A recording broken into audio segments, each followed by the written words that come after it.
Hi everyone, Elizabeth here at the AAFE Training Center. Today we are doing a little bit of cheek filler along with chin, and we are placing this down to bone. So my technique here is before I am going ahead and injecting, I am just palpating and feeling for that bone. Always remember we are trying to lift and sculpt. So I want to be on the higher end of that zygoma just because just think about females and makeup. We want that contour to be brought up. We want the eye to be brought upwards.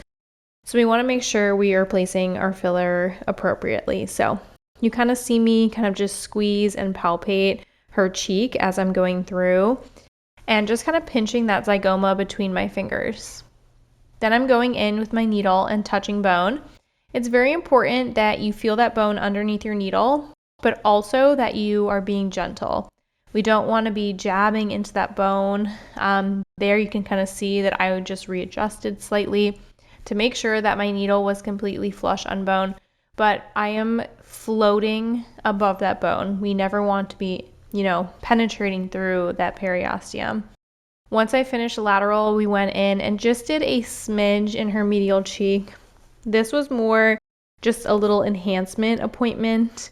By no means were we doing a lot of filler. We used one syringe for all of the areas that we treated today and just sprinkled a little bit on each cheek and then a little bit in her chin.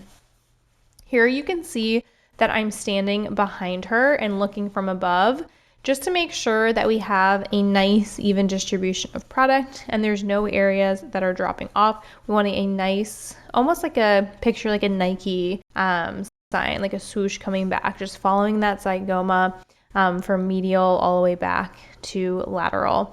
So you can see that I marked two other points that I wanted to just add just a bit. Again, you can kind of see that I readjusted until I felt that I was on bone. I'm always aspirating prior to placing my product. It is very important to aspirate. If you pull back blood, are you truly in a vessel? Maybe not, but I would rather take my chances and use that as an extra safety measure to ensure that I am being as safe as possible when placing my product. So I am just going in and finishing off this side, and we will move to the other. Those little X's that I have marked off are her infraorbital foramen, which I palpated prior to treating, and you can already see one side versus the other how it even lifted up along her jawline. I always say that everyone is a candidate for cheek, at least a little bit. Depending on the patient, I'm using anywhere from one syringe to sometimes 4 syringes. In this patient's case, she's very young. We did not need that much product. I may have went in and opened up one other syringe now that I'm watching this video back. But again, we were doing both cheeks along with her chin. One syringe of filler is about the size of a blueberry, so it is not as much product as you think it is. But you can already see with her laying back one side versus the other and how it just kind of sculpted and lifted up her lower face. So again, just going in and touching bone, you always want to be perpendicular. So I kind of changed my angle a little bit and I was coming straight on bone. And you can really see that definition kind of from this 45-degree angle. But now we're going in and doing the same thing for her chin. I'm going in and I'm touching bone, really good aspiration, just floating on top of that bone and placing my bolus of product. I'm never placing more than 0.1 at a time. She just needed a smidge in her cheek, so I'm doing anywhere between 0.5 and 0.1. Sometimes there's not always a need for 0.1, but I'm just not doing more than that in one bolus injection. And I kind of just pinch and hold that chin as I'm injecting, just to make sure that my product is staying where I place it, and to kind of mark off that area anatomically as well for that ascending mental artery. And filler is really, I'm eyeballing it. I had some markings there to start, but as I'm filling, I'm watching my area fill and I'm then choosing my injection points accordingly.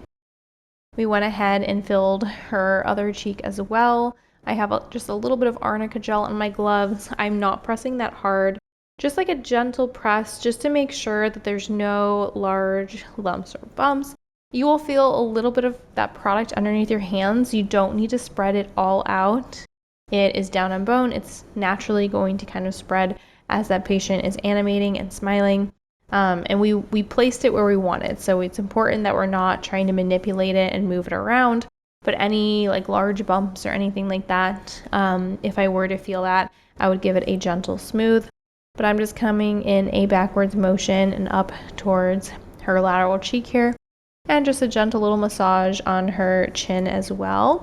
And we will see her back in 2 weeks for a follow-up.